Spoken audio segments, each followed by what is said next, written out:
నామంలో మీ అందరికీ నా వందనాలండి. మనలను ఆధ్యాత్మికంగా బలపరిచే అనుదిన ఆత్మీయ ఆహారము. యెహోవా కొరకు నేను సహనముతో కనిపెట్టుకుంటుని, ఆయన నాకు చెవియొగ్గి నా మొర్ర ఆలకించెను. 40వ కీర్తన మొదటి చరణం.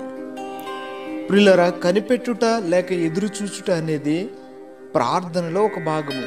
అయితే ఈ రోజుల్లో ఈ మాటలు క్రైస్తవ భక్తిలో కనుమరుగవుతున్నట్లుగా కనిపిస్తున్నది. ప్రస్తుతం ప్రపంచం చాలా వేగవంతంగా ముందుకు పోతున్నది. ఏ కార్యం చేసినా కానీ క్షణాల్లో జరిగిపోవాలి. ఇదే దృక్పథం మనుషులలో బలంగా నాటుకుని పోయింది.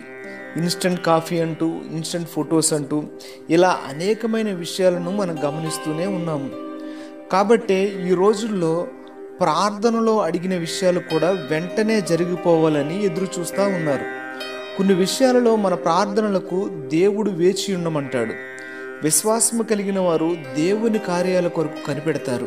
అయితే విశ్వాసం లేని వారు అడ్డదారులలో వెళ్ళి సంపాదించుకోవాలని ప్రయత్నించి మరిన్ని చిక్కుల్లో పడతా ఉంటారు. దేవుడు ప్రతిదానిని కూడా దాని పని కొరకు నియమించాడు. అలాగే ప్రతిదానిని తగిన సమయంలో మనకు అనుగ్రహిస్తాడు. విట్టి విశ్వాసము లేని వారు దేవుని కార్యాల కొరకు ఎదురు చూడనందున విశ్వాసములో బలహీనులై భ్రష్టులైపోతున్నారు. కానా విందులో ద్రాక్షారసం అయిపోయినప్పుడు ఆ విషయాన్ని అక్కడ ఉన్నటువంటి వారు యేసు తల్లి అయిన మరియకు చెప్పారు. ఆమె వచ్చి యేసు ప్రభువుకు ఆ విషయం చెప్పినప్పుడు, అమ్మా, నా సమయం ఇంకా రాలేదు అని చెప్పాడు. అయితే ఆ సమయం వచ్చినప్పుడు ఆయన తన కార్యాన్ని జరిగించి నీళ్లను ద్రాక్షారసముగా మార్చి మునుపటి ద్రాక్షారసము కంటే మించిన మధురమైన ద్రాక్షారసాన్ని వారికి ఇచ్చాడు.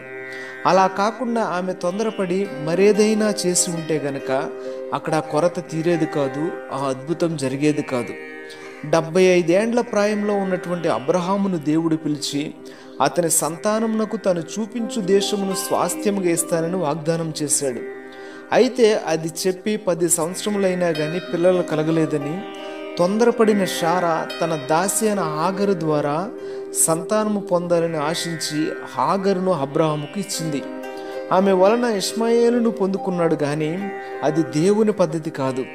దేవుడు తగిన కాలంలో అబ్రహాముకు 100 ఏండ్ల వయసులో, శారాకు 90 ఏండ్ల వయసులో వాగ్దాన పుత్రుడిగా ఇస్సాకునిచ్చాడు. అతడు వారికి నవ్వు కలుగజేశాడు. ప్రియులారా, గమనించండి, మనం తొందరపడి తెచ్చుకున్న ఇష్మాయేలీలు మనకు తలపోటుగా ఉంటారు. కానీ దేవుడు మనకు ఆశీర్వదించి ఇచ్చింది అత్యానందం కలుగజేస్తూ ఉంది.